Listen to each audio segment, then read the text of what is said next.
Salam Ata Vatan TV kanalının mehriban müştaqlary. Hormatly tamaşaçylarymyz, Ata Vatan TV'de saylanan habarlar. Habarymyzyň şugunky sanyna. Avtomobil sport toplumynyň täze binalar toplumy gurulur. Malaziýanyň premier ministri Mautumulynyň goşgulary malay diline terjime edilýär. Modric Realyň iň köp kubok gazanan futbolçysy boldy. FIFA Türkmenistana futbolu ösdürmek başlangyçlary gurulýar. Türkmen halkynyň milli lider Türkmenistanyň halk maslahatynyň başlygy Gurbanuly Berdimuhammedow Gyşpasynyň şäheriniň irki pursatlaryny içeri işler ministrliginiň avtomobil sport toplumynyň täze binalar toplumyny gurmak üçin meýilleşdirilýän ýere geldi. Bu ýerde gahrman arkadagymyza ýurdumyzda avtomobil sportunyň ösdürilmegine möhüm ähmiýete ýa boljak binalar toplumynyň tassamalary bilen tanışdy. Türkmen halkynyň milli lider Gyşpasynyň Tenekar Howal ir şäherine avtomobil sport toplumynyň täze binalar toplumynyň gurulmagy meýilleşdirilýän yerine geldi. Türkmenistanyň içeri işler ministri Hydyrow gahrman arkadagymyza avtomobil sport toplumynyň binalarynyň tassamalarynyň taýýarlanyny barada hasawat berdi. Türkmenistanyň halk maslahatynyň başlygy hasawat kabul edip bu ýerde görkezilýän tassamalar bilen tanışdy. Avtomobil sport toplumynyň guruljak ýeriniň umumy meýdany 70 hektar bolup, ol paýtagtymyzdan 40 kilometrden gowrak Demirgazykda ýerleşýär. Toplumy gurmak üçin kesýetdilen künjoň amatlydygyny belläp, milli liderimiz bu ýerde görkezilýän tassamalar boýunça bir näçe maslahatlaryny verdi. Soňra Türkmenistanyň halk maslahatynyň başlygy bu ýerde avtomobil sport toplumynyň ygtyýaryna gelip gowşan täze sport ulagy bilen tanışdy.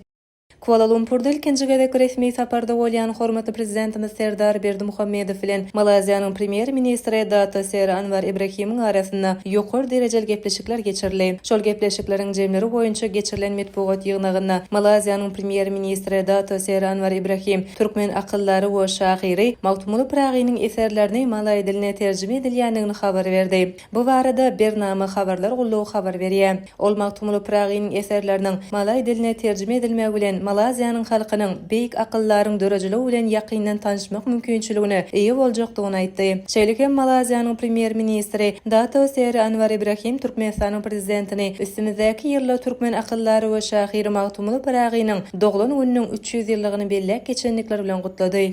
İspaniýanyň Real Madrid toparynyň Horwatiýaly ýarym gowrugçysy Luka Modric bu topar bilen 28 kubok gazandy. Bu toparyň düzüminde iň köp kubok gazanan futbolçy boldy. Goloýda Real topar iklimara kubogyň finalyna Meksikanyň Pachuca toparyny 3-0 hasabyny utup, nowatdaky kubogyny gazanypdy. Bu kubok şol wagtda Modriciň topar bilen gazanan 28-nji kubogy boldy. 39 ýaşyndaky Modric 2012-nji ýyly Ispaniýanyň Şa klubynyň düzümine goşulypdy. Şondan bäri toparda netijeli oýun görkezip, toparynyň kubok gazanmagyna hemde çempion bolmagyna uly goşan futbolçylaryň biridir. Modric bu toparyň düzüminde oýnan döwründe 2018-nji ýylda altyn top bayragyna hem münasip bolupdy. Horwat futbolçydan soňra Realyň düzüminde oýnan döwründe iň köp kubok gazanan futbolçylaryň sanawyny 2-nji orunda 27 kubok bilen Dani Carvajal, 26 kubok bilen Nacho, 25 kubok bilen değişlikde Karim Benzema we Marcelo barýar.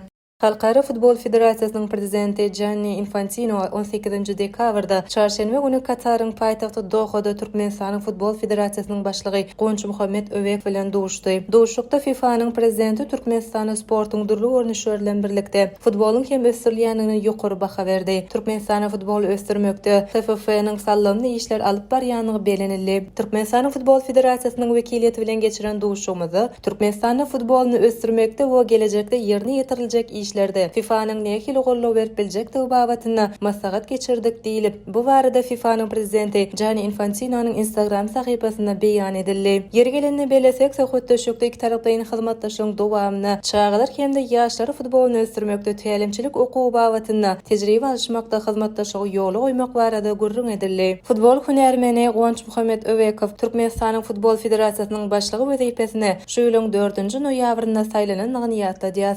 Ine mehriban müştaqlar, Ata Vatan TV'de saylanan habarlar gepleşigimizden şugunky sanyna. Sizi ýetirmek isleýän habarlarymyz şolordan ibaret. Gepleşigimizden indik sanyna görüşýänçek, hoşda bolun.